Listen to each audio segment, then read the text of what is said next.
Video में audio की quality ज़्यादा अच्छी नहीं आएगी, इसलिए तुम्हें एडजस्ट करना पड़ेगा। तो एक राजा थे, अब से करीब 2000 साल पहले। उनका नाम था मार्कस ऑरेलियस। मार्कस ऑरेलियस एक ऐसा किंग था, एक ऐसा राजा था जिसको फ़र्क नहीं पड़ता था लोग क्या सोचें। वो अपने आप को एकदम आइडियली चलाना जानता था। ही न्यू कि वो लोगों से कैसे बात करे, सेटिंग्स में किस तरह से बैठे। वो बेसिकली वो सब कुछ था जो कि तुम बनना चाहते हो। उस राजा ने ज़्यादा जंगें तो लड़ी नहीं, लेकिन उसने काफ़ी सारी जंगें लिखी हैं। और आज मैं उस पर नोट्स बना कर लाऊँ जिससे कि मैं तुम्हें बता सकूँ how did he guide himself, जिससे कि वो एक बेटर ह्यूमन बींग बन सका। तुम्हें दिक्कत होती है लोगों से, तुम्हें दिक्कत होती है लोगों से, इरिटेशन हो जाती है, बार बार गुस्सा आता है लोगों के ऊपर। तुम्हें समझ नहीं आता कि ये लोग तुम्हारे साथ ही आकर लड़ते क्यों हैं। तुमने सब कुछ ट्राई कर लिया, सारी यूट्यूब पे वीडियोस ठान मारी, हर इंस्टाग्राम के पेज से पूछ लिया कि भाई मैं कैसे अपने आप को बदलूँ। मेरे अंदर तो कुछ गलती दिख ही नहीं रही है, सारी गलती लोगों के अंदर है। मैंने अपने आप को जितना बदलना था बदल लिया, लेकिन लोग नहीं बदल पा रहे। This is the thing that you have to understand my friend. You are going to meet arrogant people. इतने ज़्यादा मेडलिंग होंगे, वो तुम्हारी बातों में घुसेंगे, इतने सरली गंदे लोग होंगे।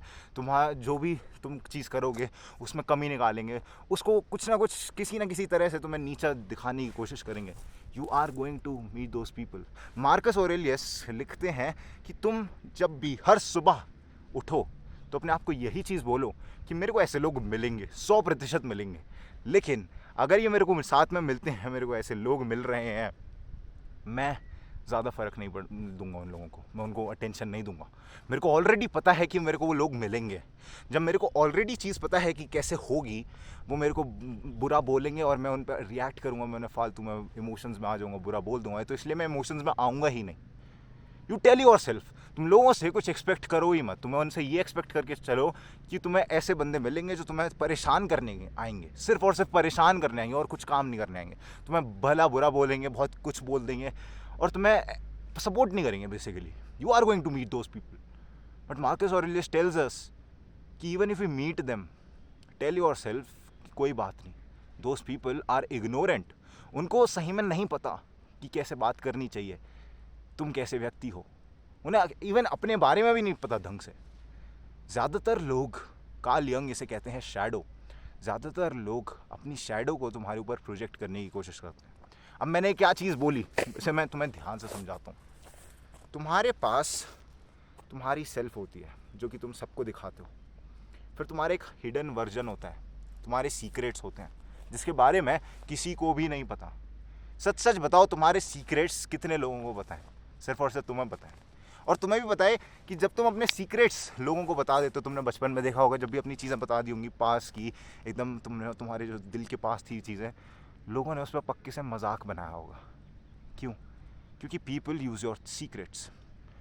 जो तुम्हारे सीक्रेट्स हैं इसलिए तुम उन्हें छुपा कर एक छोटी सी टोकरी में कोने में रख देते हो। और उन्हीं चीज़ों को मार्कस ऑरेलियस, मेरा मतलब है कार्ल यंग, शैडो बोलते हैं। शैडो एक ऐसी चीज़ है जो कि तुम्हारे अंडर डेवलप्ड पीसेज हैं जिन पर तुम काम नहीं करना चाहते हो, जो तुमने उठा कर रख दिए हैं। तुमने देखा होगा तुम्हें बहुत ज़्यादा गुस्सा आता है, लेकिन तुम उस गुस्से को कभी फिक्स नहीं करते हो, तुम दूसरों पर ब्लेम गेम डाल देते हो। इंस्टेड कि तुम उस गुस्से को एक्सेप्ट करो, तुम कभी एक्सेप्ट ही नहीं करते उस गुस्से को, तुम दूसरों पर ब्लेम डाल देते हो, तुम दूसरों की गलती ठहरा देते हो। What I am trying to tell you is, तुम अपने ऊपर सारा ब्लेम ले लो, तुम अपनी गलती मानो, अपने उन सारे अनडेवलप्ड पीसेस को डेवलप करने की कोशिश करो। जब तुम पैदा होते हो तुम्हारे अंदर हर पीस डेवलप्ड होता है, अनडेवलप्ड होता है। और जैसे जैसे तुम ग्रो होते हो, जैसे जैसे तुम आगे बढ़ते हो, तुम्हारा एक एक पीस डेवलप होता जाता है। और ये डेवलपमेंट तुम्हारे इन्वायरमेंट पे डिपेंड करता है।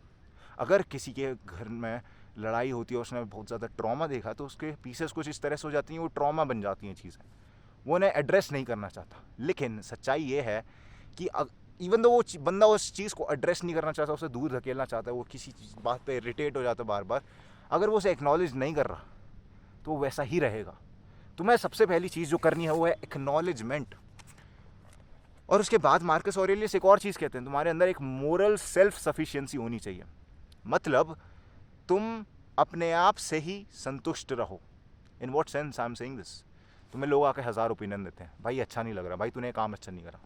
अगर तुम्हें लग रहा है कि तुमने काम अच्छा करा है, तुमने उसको सब कुछ दिया है जो तुम देना चाहते थे, देन मेरे दोस्त you are right, you deserve that thing. तुमने जो करना था तुमने वो कर दिया, that is it, full stop. वहीं पे सब कुछ खत्म हो जाता है। तुम्हें दूसरों के ओपिनियंस की ज़रूरत है ही नहीं। दूसरों के ओपिनियंस को सुनो और निकाल दो। सुनने की ज़रूरत नहीं, तुम्हारे सर के ऊपर से आने चाहिए दूसरों के opinions. What matters is what you want to do it. अब मैंने क्या कहा, कोई बंदा बहुत बचपन में क्रिकेट खेला होगा और उसे क्रिकेट कभी खेला नहीं है ना, तो कहेगा क्रिकेट बेकार गेम है, मत खेला करो।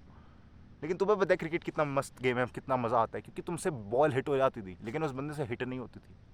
तो वो दूसरों पर अपनी प्रोजेक्शन डाल रहा है, बेकार गेम है, कौन खेले इसे। वो खुद नहीं खेल पाते इसलिए। मैं अपने दोस्त के सामने फुटबॉल को बेकार बोल रहा था और वो मेरे से कहता तूने आज तक फुटबॉल खेला नहीं और तू बेकार बोल रहा है इसे। उन लोगों ने तुम्हारी ज़िंदगी एक्सपीरियंस ही नहीं करी है जो तुम्हें ओपिनियन दे रहे हैं। तुम्हारी ज़िंदगी तुमने ही एक्सपीरियंस करी है। तुम्हारा खुद का Aadhaar card, PAN card, social security number जो भी है, तुम्हारा खुद का पर्सनल है वो। उनका अलग है, उनका डिफरेंट है, उनका यूनिक है, तुम्हारा भी यूनिक है। तो तुम्हारे एक्सपीरियंसेस, तुम्हारी ट्रबल्स, तुम्हारी प्रॉब्लम्स, तुम्हारे विन्स, सब कुछ यूनिक है, वो तुम्हारे लिए बने हैं। They are meant only for you मेरे दोस्त। तो अगर तू सोच रहा है ना कि दूसरे की प्रोजेक्शन, जो प्रोजेक्शन का बेसिक मतलब है कि वो अपनी चीज़ें तुम्हारे ऊपर थपोलने की कोशिश कर रहे हैं, तुम्हारे ऊपर थूकने की कोशिश कर रहे हैं, उनसे दूर होना है तुम्हें। एंड जब तुम उनसे दूर हो जाओगे, तुम अपनी लाइफ में पाओगे कि बहुत ज़्यादा हैप्पीनेस हो चुकी है, तुम्हें हर समय खुशी हो रही है और तुम्हें बेवजह पता नहीं क्यों लाइफ बढ़िया लगेगी। It will be worth it. This was it for the video. Grind set करते रहे, माइंड सेट तेरा बदल रहा हूँ मैं जान।